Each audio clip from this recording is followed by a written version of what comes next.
Before the green flag even dropped at Pocono Raceway, something happened that nobody saw coming. A championship-caliber team got hit with penalties so severe, it looked like their entire weekend was about to fall apart. A crew chief ejected from the track. Pit stall selection gone. A car that had already been flagged twice by NASCAR officials before the race even started. And yet, what happened next left the entire garage stunned. But that's not even the biggest story from this weekend. Because after 400 miles of chaos, weather drama, and one of the most heartbreaking finishes you'll see all season, a driver did something that hasn't happened in years. Something that might just tell us who the real favorite is heading into the playoffs. Stick with me, because by the end of this video, you're going to understand why this Pocono weekend might be remembered as one of the biggest turning points of the entire 2026 season. Before we dive into everything, I just want to say something from the heart. This channel, NASCAR Report Today, is still growing. We're chasing a goal of 1,000 subscribers, and every single person who hits that subscribe button is helping us build something real here, a community of people who genuinely love this sport and want more than just quick highlights. If you're new here, welcome. And if you've been here a while, thank you. Seriously. Hit that subscribe button if you haven't already, because trust me, you do not want to miss what's coming in this video. Okay. Let's get into it. This weekend at Pocono felt like one of those NASCAR weekends where every few hours, something happens that completely changes the conversation. And honestly, that's exactly why this sport keeps pulling us back in. Coming into the Great American Getaway 400, there were already questions swirling around one of the biggest names in the garage. Then, just when it felt like everyone was locked in on that developing situation, the race itself delivered a completely different storyline, one with massive implications for the rest of the season.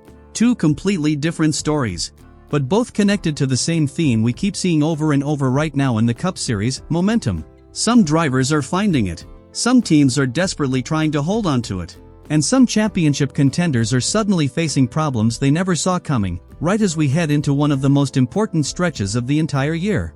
The first story started before the race even began. The second story completely changed everything after the checkered flag.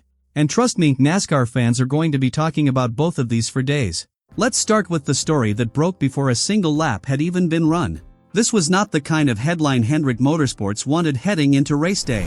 Before the Great American Getaway 400 even started, Kyle Larson's number 5 Hendrick Motorsports Chevrolet failed NASCAR inspection not once, but twice on Saturday.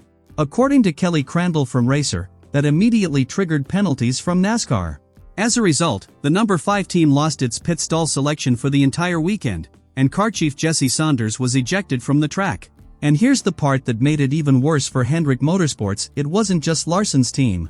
Daniel Dye's number 78 team also failed inspection twice and received the exact same penalties, creating a second headache for the organization before the race had even begun. Now, whenever fans hear about inspection failures, the first reaction is almost always panic. People start wondering, is the team pushing the limits too far? Is something bigger happening behind the scenes? Is this going to be a disaster weekend? But here's what made this situation so fascinating. Despite all the penalties, despite losing pit stall selection, despite having a key crew member removed from the track entirely, Kyle Larson still looked like one of the fastest cars at Pocono all weekend long. Earlier on Saturday, Larson topped the speed charts during practice with a lap of 170.707 miles per hour around the tricky triangle. Not only was he the fastest in single lap speed, he also led the entire field in 10-lap average speed, which is often an even better indicator of race-winning pace than a single fast lap. That told everyone in the garage something important. This wasn't a fluke. The number 5 car had long-run speed. It had qualifying speed. And most importantly, it looked capable of winning the race outright. Then came qualifying. Even after all the chaos, all the penalties, all the inspection drama, Larson backed it up. He posted the second fastest lap of the session, locking in a front row starting position for Sunday's race. And that's what made this entire story so compelling. The penalties created adversity. The inspection failures created distractions. The loss of Jesse Saunders forced Hendrick Motorsports to scramble and adjust their entire race day operation on short notice. But none of it seemed to slow down the actual race car. If you're a Larson fan, that probably gave you a small sense of relief heading into Sunday. But the bigger concern was always going to be strategy. Pit stall selection matters. Crew communication matters. Every tiny advantage matters when you're racing against names like Denny Hamlin, Christopher Bell, William Byron, Ryan Blaney, Chase Elliott, and Tyler Reddick. And as if the penalties weren't enough drama already, NASCAR had another problem to deal with entirely. Mother Nature. Officials became concerned about potential weather rolling into the Pocono Mountains, and made the call to move the race start time from 3 p.m. Eastern all the way up to 1 p.m. Eastern, all in an effort to get the full race in before the rain arrived. That added yet another layer of uncertainty to an already chaotic weekend. And remember, this was the 16th points-paying race of the 2026 Cup Series season. The playoff picture is tightening. Every point matters. Every position matters. Every single mistake matters right now. So Kyle Larson entered Sunday with incredible speed, but also with extra pressure, thanks to everything that had already gone wrong before the green flag even dropped. And that's when the second story of the weekend began. Because while everyone was locked in on Larson, wondering if the number 5 team could overcome the penalties, another veteran driver quietly went out and completely took over the conversation. Denny Hamlin did it again. And at this point, NASCAR fans have to start asking a serious question: who is going to stop this guy? Hamlin captured his third consecutive victory by winning the Great American Getaway 400 at Pocono Raceway, continuing one of the hottest stretches we've seen from any driver all season. The number 11 Joe Gibbs Racing Toyota looked strong all day, but the race really swung in Hamlin's favor following the final restart. Once he got out front, he simply drove away. The lead pack couldn't match his pace. The strategy worked. The execution was flawless. And Hamlin built enough of a cushion to comfortably maintain the lead, even after extending his final green flag pit sequence longer than several of the cars around him. This wasn't some risky fuel mileage gamble that barely worked out. This was control. Pure, dominant control. And when you watch a championship caliber team operate at its absolute best, that's exactly what it looks like. But while Hamlin was celebrating in victory lane, one of the most painful storylines of the entire season was unfolding just behind him. Christopher Bell. Bell attempted to stretch his fuel for the final 52 laps of the race. And for a while, it looked like he might actually pull off something special. Maybe even a shot at the win, or at the very least, a strong podium finish. Then heartbreak struck at the worst possible moment. Coming to the white flag, Christopher Bell ran out of fuel. 1 lap away from the finish. Just 1 lap. Instead of fighting for a victory or a top 5 finish, Bell fell all the way back to 26th place, becoming the next to last car still on the lead lap. 1 lap. That's all it would have taken. And in a season where the playoff picture is getting tighter by the week, a result like that could end up hurting Christopher Bell and his team a lot more than people realize once we get deeper into the year. Now here's where things get really interesting, because to understand just how big this Pocono weekend really was, you have to look at the bigger picture. Let's start with Denny Hamlin's win streak. 3 consecutive victories is not something that happens often in the modern Cup Series. Most drivers go entire seasons, sometimes entire careers, without ever stringing together 3 wins in a row.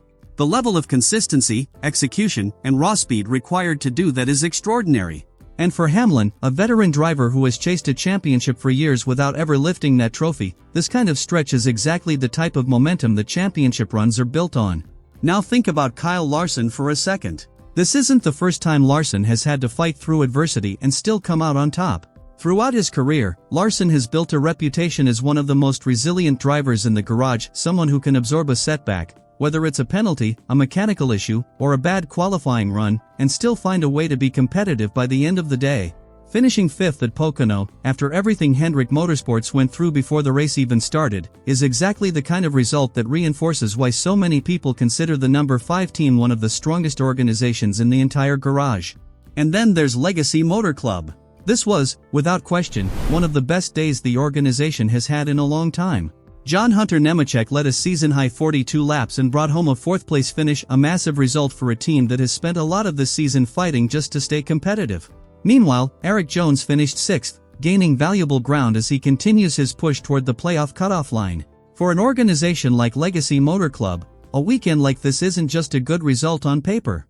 It's the kind of momentum shift that can completely change the energy inside a race shop heading into the most important stretch of the season. So let's zoom out for a second and talk about what this all means. Here's the full top 10 from Pocono. Denny Hamlin took the win, followed by Tyler Reddick in 2nd, William Byron in 3rd, John Hunter Nemechek in 4th, Kyle Larson in 5th, Erik Jones in 6th, Chris Buescher in 7th, Ross Chastain in 8th, Ty Gibbs in 9th, and Ryan Blaney rounding out the top 10.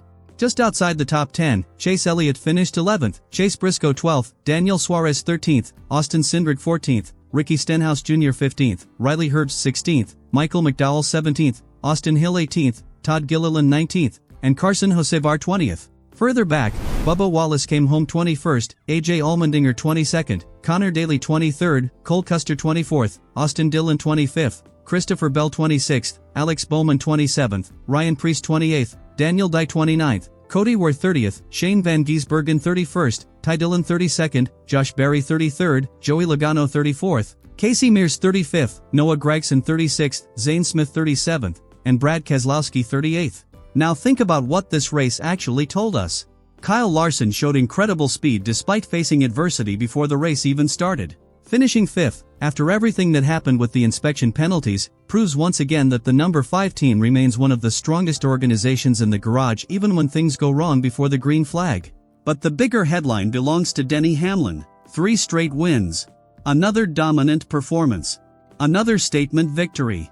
And suddenly, the rest of the field has a serious problem on their hands, because when a veteran driver starts stacking wins like this, confidence becomes just as dangerous as raw speed. We are getting closer to the playoffs.